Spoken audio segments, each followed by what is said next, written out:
to the 76th episode of Impact Media Presents. I'm Kelly Redmond, your host and Executive Director of Impact Media and Entertainment Coalition.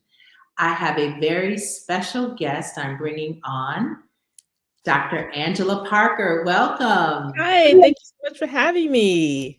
Absolutely. You are here representing the Jenesse Center as number 6 of 12 of our Christmas favorites. Woo! As you know, Jenesse Center is absolutely one of my absolute favorite nonprofit organizations and partners. Not only have you been a blessing to me personally, but to my friends, other groups, family. I mean, it has just, you all are absolute angels. And I want the whole world to know about you. You have been here before. Welcome back.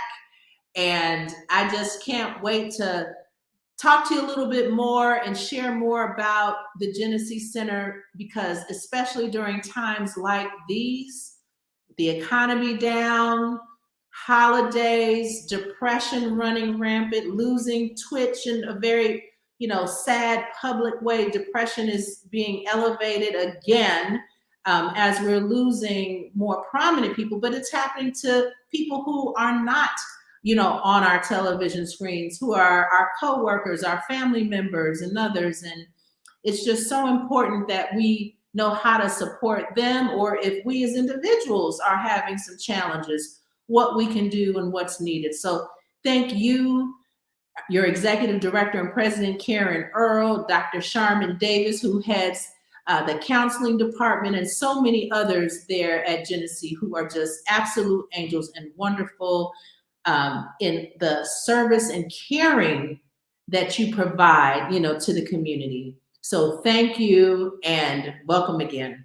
Wow, thank you so much for that introduction. It's really nice to be back. I'm so grateful, that you are willing to open up your platform to talk about issues that are, really affecting people so deeply, particularly around the holiday season, where we see an increase in the number of people suffering from domestic violence incidents and also mental health challenges. Absolutely. Absolutely. So let's just dig right into it.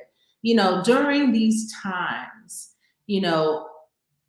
I know that you provide shelter, you provide counseling, you provide a number of, but talk about how people can what services you offer and how people can access the services. We know that you're local to Los Angeles, but we know that you also know of some national, resources too, for people who may not be in Los Angeles.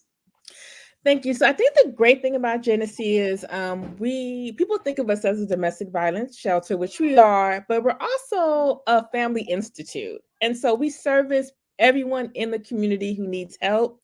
If you need a shelter, if you're a victim of domestic violence, we will help you either by being able to offer you shelter ourselves or referring you to another organization that can offer you shelter.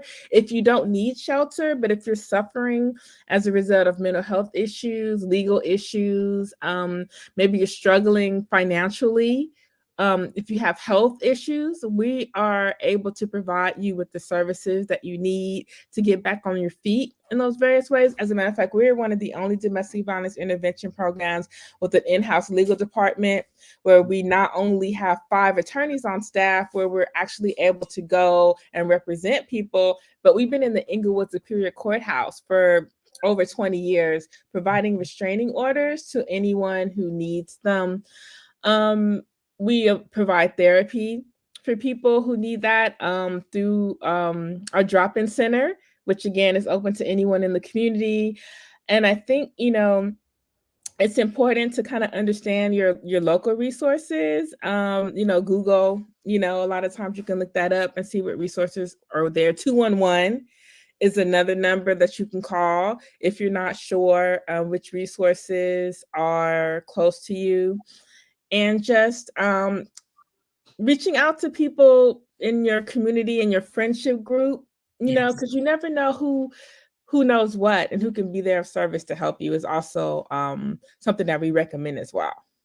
Yes. And as you know, when we connected over a year ago, I knew of Jenesse, but had never really interacted with Jenesse until my dear friend Michelle Avan was murdered by her boyfriend and coworker, and that was devastating for me and most people who knew her. And a dear friend, Janine Cooper Taylor, suggested that I contact Karen Earl, the president and executive director, to one, support the family as they were grieving the loss of Michelle and preparing, for her arrangements, et cetera. And then also supporting, me and other friends and family members as we were dealing with that. So that was my personal, introduction to the Jenesse Center, and it has been such a tremendous blessing, in my life to help me, deal with that tremendous loss, as well as process, what I was dealing with too in relationships and in my life, to better understand and be able to identify abusive behaviors, even the subtle ones, when it's really subtle. Because I think that's really some of the tricky parts, is when it's not the blatant physical abuse, but the emotional, mental, verbal abuse that seems to be more commonplace in the community. So yeah, I think the thing about abuses is so insidious and so normalized that oftentimes people don't realize that they're in toxic situations. And the thing about toxic relationships that I always want to remind people of, and I think we talked about this earlier, is it's not all one thing. And it's not all bad. People talk about the cycle of violence, which is true, but I like to look at it more of a wave, right? Where you have your ups and your downs. Things are good, they're bad. When they're really good, they're really good, like your highs and your lows. And so a lot of times, people find themselves in situations where they're with someone who they really love, who they feel like, this is the person that I want to be with, and we can work it out because things are, this is, when things are good, they're good. But, and when you do that, you tend to ignore like the red flags, right? And also a lot of times we if we never have really been taught what domestic violence looks like, we don't recognize it. So you can be in a domestic violence situation and not know it. And then when I say that, people are like, what do you mean? Right? Well, of course, we know if somebody is like physically abusing you, right? That's wrong. But like you brought up, sometimes people don't recognize mental abuse, right. Financial abuse, spiritual abuse. They don't even recognize when they're being sexually abused, right? It's like it takes someone to name it oftentimes for people to look at it and be like, you know what, that's what's happened to me, and maybe that's not right. And it also takes us as a community not to shame people once they're brave enough to disclose, because a lot of times our first instinct is to minimize the abuse. Oh, it couldn't have been that bad. Are you sure about that? Or maybe you should, try to work it out, or, and so us as a society, as friends, as family, I think we have to work on being more empathetic and just listening to people, right? And not judging people and not even giving advice sometimes, because sometimes we say things because we love a person and we come from a great place and we're saying all the wrong things because we don't know all the facts, right? And that's why therapy is so fantastic. Therapy used to be a dirty word in communities of color. Like, I don't know if you remember when people used to talk about, I don't need to go to therapy, I'm not crazy. And it's so prevalent today. There's still some who are sticking to that old mindset. But, oh my God. And the cool thing about therapy is it's to stop you from getting crazy. Right? If you want to think about it that way, it's like, it's not about being crazy. It's about everybody in life feels overwhelmed by emotions, by situations.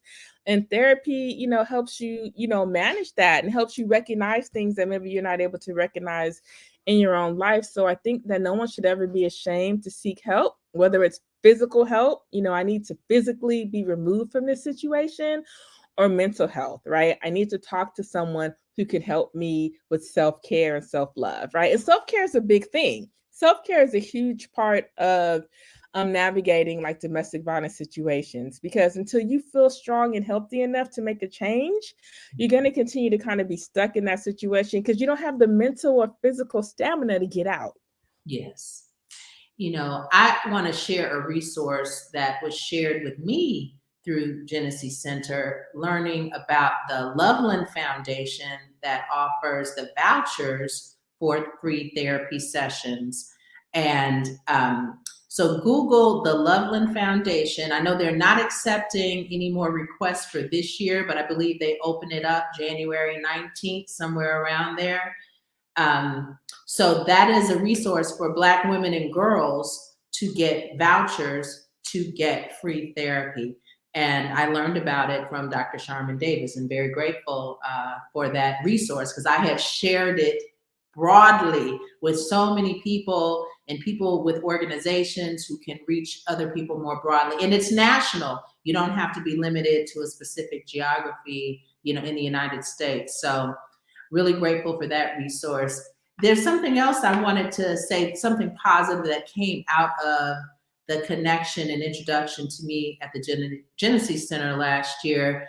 There was a male group that reached out to you after seeing you on the live stream saying, we want to have some conversations and learn and grow, as men. And I wanted to thank you and applaud you for the work that you're doing, because I've heard from the leader that it went really well. So I wanted to thank you publicly, and wanted you to share a little bit about how you can, at Jenesse, help others who may want to organize something similar. Well, thanks. First of all, shout out to that particular group. You know who you are. I just love to see, a lot of times when people talk about domestic violence, they talk about it in very gray, black and white issues, right? Men are bad, men are the abusers, women are always the victims. And that's not the case, right? You have men who are victims, but also the men that are not abusers, right? I have to give them so much credit for wanting to be on the forefront and stand up and to be an example of manhood. And so that's one of the reasons why I get so much joy and pleasure out of working with that group, because these are some brothers that are really out there trying to be the example for their community, and not only their generation, but the generation of men that come behind them. So, and of course, if anyone is interested in, having me come out and do a group, or anybody else on the team, right? Because we can talk about any different subject that you need. You can just get a hold of me. You can email me. My email address is aparker@jenesse.org. And we can definitely take a meeting and discuss what you need and just kind of go from there. It's really simple. We want to be out there in the community. We want to be a resource. So if you want us, we are there. Thank you. And if there's an individual who needs services, I know you have a hotline, and there's an intake process to go through to learn what resources are available. And I know that a lot of people are contacting you right now. I literally just made a referral last week.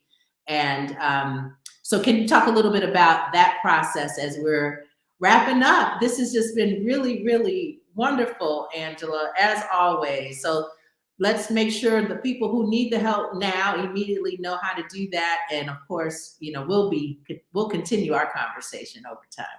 Yeah, so we do have a 24-hour hotline, and that number is 1-800-479-7328. We will talk to one of our case managers.